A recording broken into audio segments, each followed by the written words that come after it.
तो हेलो दोस्तों, एक बार फिर से वेलकम है आपका इंडियन पिटारा पर। आज मैं आपके लिए लेकर आया हूँ पोइट्री। पोइट्री क्या होती है, इसको आपके सिलेबस में किस तरह से आपको पढ़ना है या समझना है, और जब इसके क्वेश्चन आए तो आपको किस तरह से उसको डील करना है, तो इस पे एक चर्चा करेंगे हम आज। तो सबसे पहले 12वीं क्लास का जो सिलेबस है उसमें आपको इंग्लिश लिटरेचर के बारे में थोड़ा बहुत पढ़ना पड़ता है। तो उसमें पोइट्री का इतिहास है और पोइट्री किस चीज़ को कहते हैं, इसके एलिमेंट्स जो होते हैं वो क्या होते हैं, किन किन चीज़ों से मिलकर बनी होती है। तो इस पे ये वीडियो है। तो चलिए शुरू करते हैं। पोइट्री जो है, लिटरेचर जो साहित्य है इंग्लिश का, उसकी कई शाखाओं में से जो ब्रांचेज हैं उनमें से एक ब्रांच है, और ये जो ब्रांच है ये बहुत ही पुरानी भी है, और इसके साथ ही इसे बहुत ही आदर भाव से इंग्लिश लिटरेचर में देखा जाता है। तो बहुत अच्छा मुकाम इसे मिला हुआ है। और फिर ये पोइट्री के बारे में कहते हैं कि पोइट्री कैनॉट बी टोल्ड।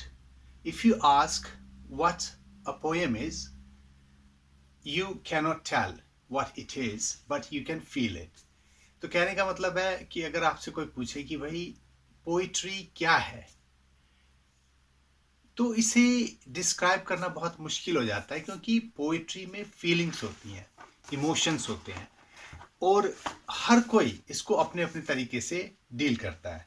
तो हर किसी कवि ने या फिर किसी बड़े लेखक ने या किसी शायर ने इसको अपने अपने अंदाज में बताने की कोशिश की है कि पोइट्री क्या है। तो सबसे पहले हम आते हैं पीवी शैले पर। वो कहते हैं कि poetry is the record of the best and happiest moment of the best and happiest minds. तो पोइट्री जो है उन सबसे यादगार जो पल होते हैं, जो खुशी के पल होते हैं, जो बहुत अच्छे पल होते हैं, उसको लेकर लिखी जाती है, और उसे वो आदमी लिखते हैं जो कि बहुत अच्छे दिमाग वाले होते हैं, या जिनका जो मन होता है वो बहुत खुश होता है।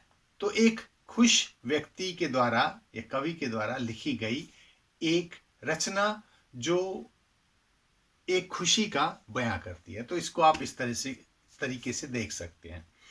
The best poetry is the most feelingly based on imagination. अब शेक्सपियर साहब जो है वो कहते हैं कि जो सबसे अच्छी कविता है वो आपके दिल से या आपकी फीलिंग पे बेस्ड जो इमेजिनेशन है, जो एक कल्पना है आपकी, उसको साकार बनाती है। Poetry is the sister of sorrow, every fear, averse and every heart a poem. Andre नाम के एक दूसरे जो है राइटर कहते हैं कि पोइट्री दुख की बहन है। हर एक डर जो होता है, हर एक अच्छी चीज जो होती है, जो बुरी चीज होती है, हर एक जो दिल होता है वो एक कविता है। तो कहने का मतलब हर कोई इसे अपने अपने अंदाजे बयां में पेश करता है। कोई कहता है कि कविता जो है दुख को दिखाती है अच्छी तरीके से, कोई कहता है सुख को दिखाती है, कोई कहता है इमेजिनेशन है, कल्पना को दिखाती है। तो अपनी अपनी राय है, और इसमें से हम सब एक राय चुनते हैं कि हमें क्या अच्छा लगता है, हम उसे रिलेट करते हैं अपने साथ। ठीक है, तो एक जो डेफिनेट परिभाषा है इसकी वो नहीं है। अब इसी तरह एक दूसरे जो राइटर हैं एडगर एलन पो, वो कहते हैं कि poetry is the rhythmic creation of beauty.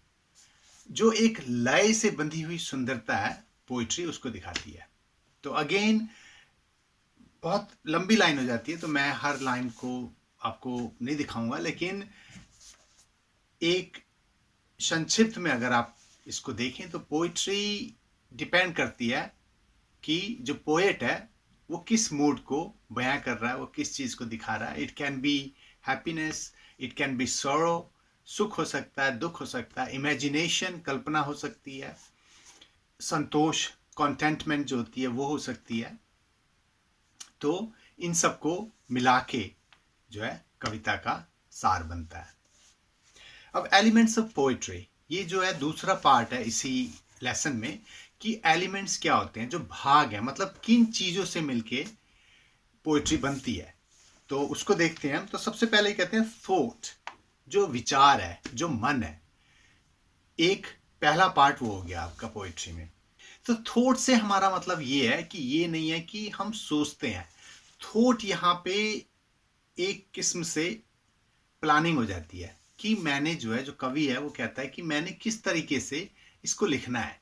तो वो एक रूपरेखा बनाता है उसकी, और उस रूपरेखा को ही हम थॉट कहते हैं। ये नहीं कि वो सोचता है कि मैं किस बारे में लिखूं, वो हम बाद में देखेंगे। ये जो है उसकी रूपरेखा बनाता है कि मैंने 4 लाइनें लिखनी है, या मैंने 8 लिखनी है, मैंने इसे सोनेट में लिखना है, या मैंने एलेजी लिखनी है, या मैंने लिरिक लिखना है। तो ये जो सारे जो अलग अलग इसके रूप हैं, उनमें से किस रूप को लेकर मैंने ये कविता लिखनी है। तो ये प्रीटी मच लाइक जैसे आप घर बनाते हो, तो सबसे घर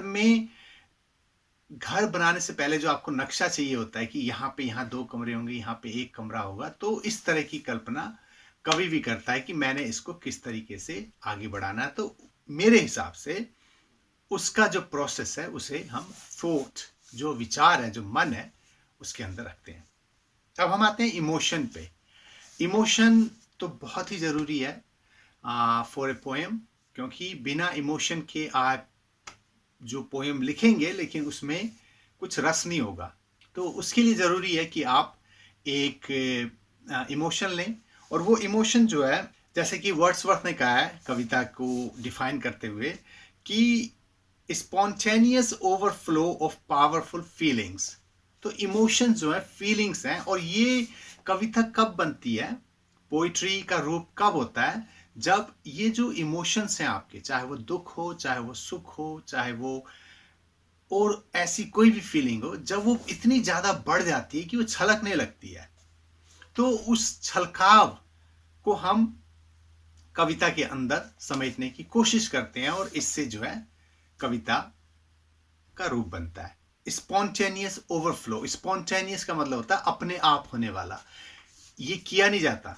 जब कोई बहुत ज़्यादा दुखी होता है, तो जब वो आंसू हैं वो ओवरफ्लो हो जाते हैं, वो स्पॉन्टेनियसली आते हैं। वो कोई कहता नहीं है कि आप रो, वो अपने आप आंखों में भर जाते हैं। तो उसी तरह से जब बहुत सारी फीलिंग्स अंदर जमा हो जाती है, तो कवि उसको हाशिए पे उतारने की कोशिश करते हैं, और वही कविता का एक दूसरा रूप होता है। तो अभी तक आपने देखा थॉट और फीलिंग्स, ये 2 चीज़ें कि रूपरेखा मैंने किस तरह की कविता बनानी है, और दूसरी की फीलिंग जो है उसको बयां करता है शायर या कवि। और यही बात सिर्फ इंग्लिश लिटरेचर में नहीं है। आप गज़लों को ले लें, आप गीतों को ले लें, आप हिंदी कवियों को ले लें, उर्दू शायरों को ले लें, तो सब में यही बात। अब हम आते हैं इमेजिनेशन, जो तीसरा फैक्टर है, तीसरा एलिमेंट है पोएट्री का। इसमें क्या होता है कि कवि एक अपनी दुनिया बना लेता है। तो इमेजिनेशन एक बहुत बड़ा पार्ट है इसका। सिर्फ अगर आपके पास इमोशंस हैं, जो कि हम सब के पास होते हैं, सिर्फ आपके पास एक प्लान है, जो कि हम भी कर सकते हैं, पर अगर आपके पास एक अच्छी इमेजिनेशन नहीं है, तो चाहे वो राइटिंग हो, चाहे वो पोइट्री हो, खास करके लिटरेचर में, तो आप बहुत दूर नहीं जा पाते, क्योंकि वो बात नहीं बनती जिससे, जो कि लोगों को आपकी राइटिंग की तरफ आकर्षित कर सके, या मतलब उन्हें अट्रैक्ट कर सके। तो इसलिए इमेजिनेशन जो है एक तीसरा एलिमेंट है।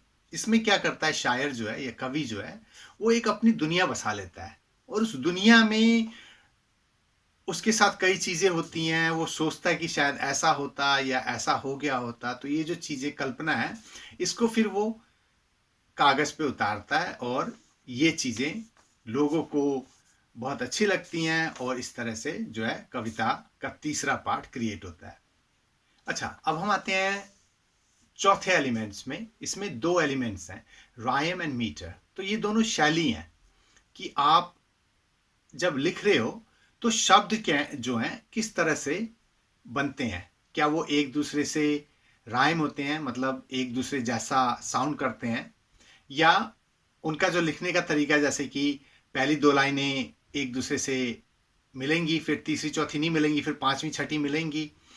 इसी तरह की बातें आप दोहों में भी देख सकते हैं। इसी तरह की बातें आप शेर व शायरी में भी देख सकते हैं। कई बार शेर में जो लास्ट के वर्ड्स होते हैं वो एक दूसरे से राइम करते हैं, लेकिन कई बार वो नहीं भी करते हैं।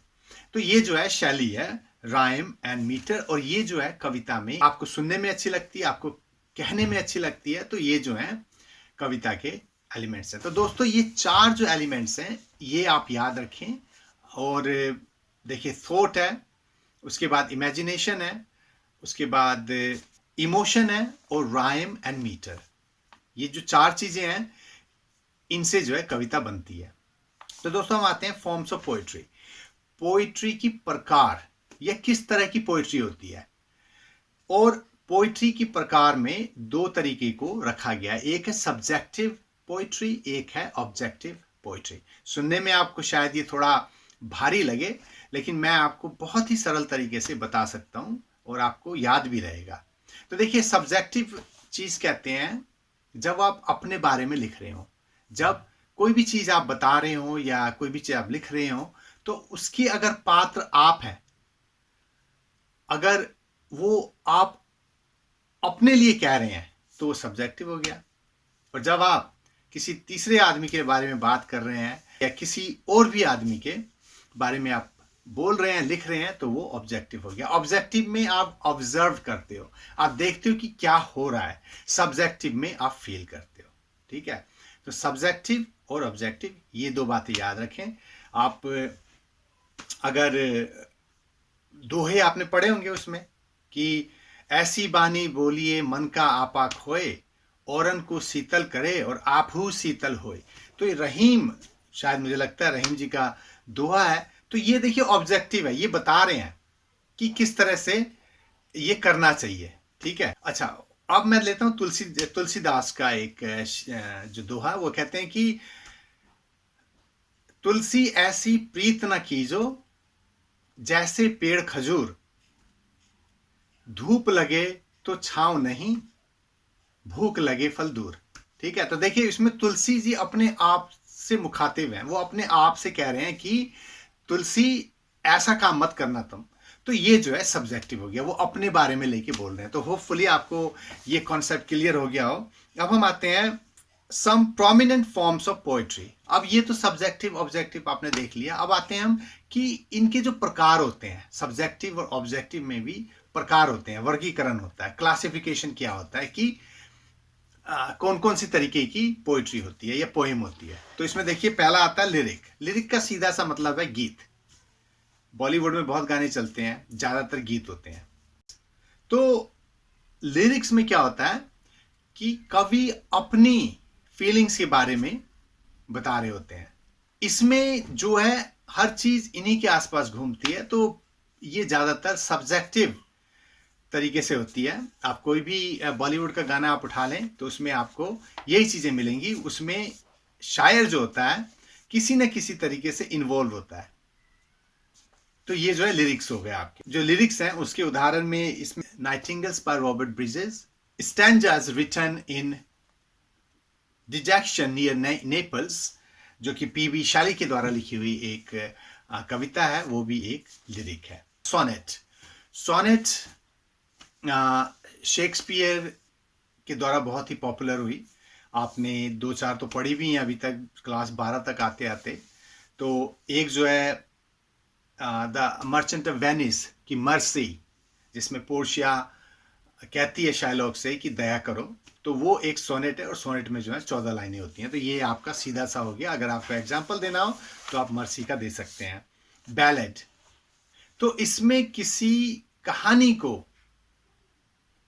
बताया जाता है।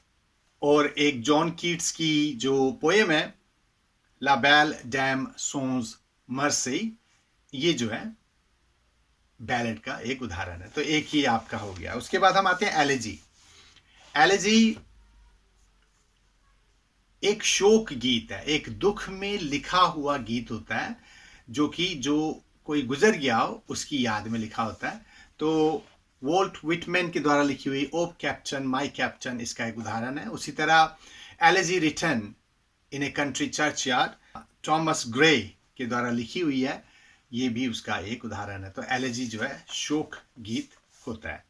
ओड, अब ओड एक जो है दूसरी फॉर्म है पोइट्री की। ओड का मतलब ये गुणगान करना, तारीफें करना। The ode is a dignified lyric. इसमें किसी के प्रति उसकी महानता को दिखाते हुए कविता पढ़ी जाती है। ओड टू ए नाइटिंगेल जो एक कविता है कीट्स की, वो ओड का। अब हम आते हैं एपिक। एपिक क्या होता है? एक बहुत ही बड़ी कविता होती है, बहुत सारे भाग होते हैं उसमें। ये आप अगर आपको, जहां तक मुझे लगता है कि अगर हिंदी में इसका कंपेयर किया जाए तो जो तुलसीदास जी ने लिखी है रामायण वो सारी दोहों में है, लेकिन उसमें उन्होंने जो रामचरितमानस लिखी है वो सारी की सारी उन्होंने एक एपिक के फॉर्म में लिखी है। उसमें जो श्री राम की जीवन लीला है वो सारी की सारी उन्होंने उसमें डाली हुई। उसमें उनकी महिमा है, उनके किए गए काम हैं, उनकी महानता जो भी है उसमें दिखाया गया है। तो इसलिए इसको भी हम एपिक कह सकते हैं। इंग्लिश में अगर आपको इसका उदाहरण लेना है तो मिल्टन जो एक कवि थे उनकी लिखी हुई पैराडाइज लॉस्ट इसका एक उदाहरण है। तो दोस्तों एक छोटा सा प्रयास था फेस टू फेस आके आपसे पोइट्री के बारे में बात करने का। तो होपफुली आपको अच्छा लगा हो। जरूर बताइएगा कैसा लगा, और कोशिश करूँगा कि अब ज़्यादा से ज़्यादा वीडियो डाल सकूँ।